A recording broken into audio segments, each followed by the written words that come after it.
तर हाय नमस्कार मित्रांनो, स्वागत आहे तुमचं आणखी एका नवीन व्हिडिओमध्ये. तर मित्रांनो, काल मी एक व्हिडिओ टाकला होता.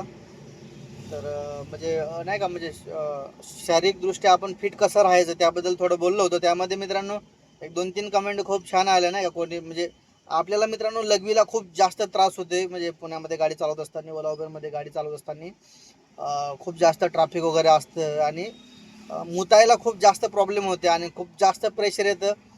आणि आपण काय करतो मित्रांनो, लघवी थांबवून ठेवतो आणि त्यामुळे लघवी थांबवून ठेवतो खूप दिवस. जर आपण तसंच करत राहिलो तर मित्रांनो मुतखडा होण्याचे चान्सेस खूप जास्त असतात.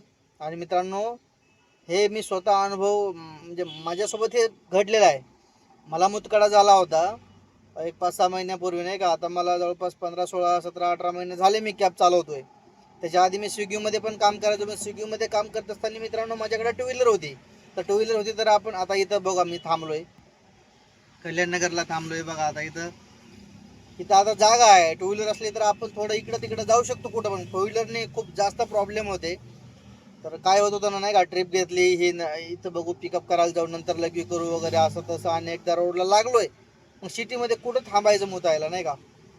तर एक दोनदा तर अशा म्हणजे नाही का खूप फास्ट लघवी येत होती, तर मी थांबलोय. तर अशा ठिकाणी लघवी गेली म्हणजे लोकांनी अक्षरशः एकदा मला भांडले पण होते की हे मुतायची जागा आहे. पण आता काय, प्रेशर आलं एवढं जास्त तर काय करायचं तरी काय. आणि एकदा असं झालं होतं मित्रांनो, त्या रेंज हिल्स रोडला, नाही का, आपण खडकीवरून त्या रेल्वे स्टेशनवरून आपण टर्न घेतला की थोडी मोकळा स्पेस आहे. तर मी तिथं रात्रीची गाडी थांबवली होती 8:30 वाजता.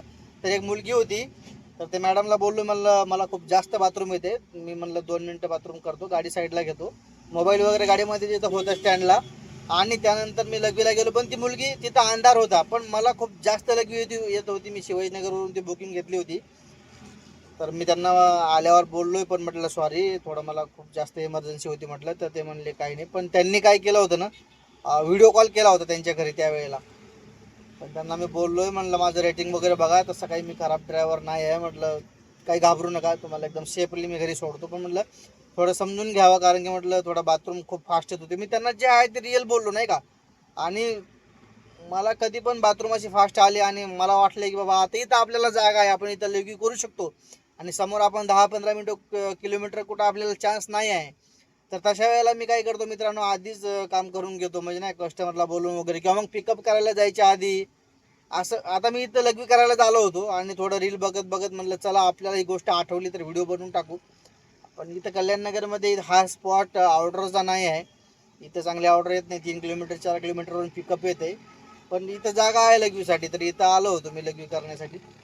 तर हे प्रॉब्लेम खूप जास्त होते मित्रांनो. तर पाणी पिलं पाहिजे. आणि आपण काय करतो मित्रांनो, लघवी येते म्हणून पाणी पण आपण खूप जास्त कमी पितोय. आणि पाणी कमी पिले मित्रांनो की आपलं डोकं दुखणार 100%, आपल्याला थकवा जाणवणार. तुम्ही पाणी जास्त पिया मित्रांनो, बिलकुल थकवा जाणवणार नाही. पाणी पिल्याने शरीर मेंटेन राहतं आणि बॉडी लवकर थकत नाही. पाणी शरीरामध्ये पाहिजे. कमीत कमी आपण ओला उबेर चालवतो, उन्हाळ्याचे दिवस आहे, 3 लिटरच्या वरतीच पाणी पिलं पाहिजे. आपण कमीत कमी 4 लिटर तरी पाणी पिलं पाहिजे. तर ते कसं पण प्या, तुम्ही घरून आणा किंवा मग बिसलरी विकत घ्या, पण 4 लिटर तरी पाणी कमीत कमी पिलं पाहिजे. तुम्ही स्वतःला विचारा प्रश्न असतो, ज्या दिवशी तुम्ही पाणी कमी पिले त्या दिवशी डोकं खूप जास्त दुखायला चालू होतं मित्रांनो. सो ह्या गोष्टीकडे आपल्याला पण लक्ष द्यायला पाहिजे. ठीक आहे, बिझनेस वगैरे तर होणारच, त्याच्यामध्ये काही शंका नाही, ते होईल. ट्रिपा वगैरे असतात, कमी रेट जास्त रेट, त्याच्यामधून आपण बिझनेस वगैरे आपण आपल्या हिशोबाने पद्धतीने करत असतो. पण मित्रांनो, हे शरीराकडे लक्ष देणं खूप गरजेचं आहे. तर या गोष्टीची खरंच खूप जास्त अडचण होते गाडी चालवत असताना. तर आता मला पण थोडं लोकेशन चेंज करावं लागेल, कारण की आता मी इथं बऱ्याच वेळापासून बसलोय, 15 मिनिटं झाले. आणि आता 11 वाजत आले. थोडं लेटच आलो होतो, मी एक बुकिंग मारली ओलामध्ये. तर म्हटलं चला इथं बाथरूम वगैरे करू, पण इथं वेळ झाला. आता मी हडपसर रेल्वे स्टेशन साईडला जातोय, कारण की इथं बुकिंग चांगलं येत नाही आहे. एक दोन आल्या होत्या पण त्या बसल्या नाही. आता हडपसर रेल्वे स्टेशनला गेले तर मग तिकडं ऑप्शन आहे आपल्याला केशवनगर, आमनोरा आणि हडपसर रेल्वे स्टेशन, 3 जागी ऑप्शन आहे. तिकडून आपल्याला ऑर्डर पडेल. तर या असे मित्रांनो आपल्याला स्पॉट पकडावं लागतात. आता सपोज कोणी आता इथंच बसून राहिले 1 तास 2 तास, एक पण चांगली बुकिंग आली नाही, मग नंतर आपण नाही म्हणू शकत ना की बिझनेस नाही होत. तर ह्या गोष्टी आपल्याला कळायला पाहिजे की आपल्याला कुठल्या टायमिंगला कुठं थांबायला पाहिजे. आणि हे मित्रांनो अनुभवातूनच ह्या गोष्टी आपल्याला शिकायला भेटतात. विदाऊट अनुभव आपण नाही, म्हणजे थोडं तुम्ही 1 महिना 2 महिना 4 महिने 6 महिने काम केले तर अनुभव येतात की आपल्याला कुठं बुकिंग जास्त आहे, कुठं कमी आहे. तर ह्या सगळ्या गोष्टी आपल्याला काम करता करता हळूहळू आपल्याला कळतात.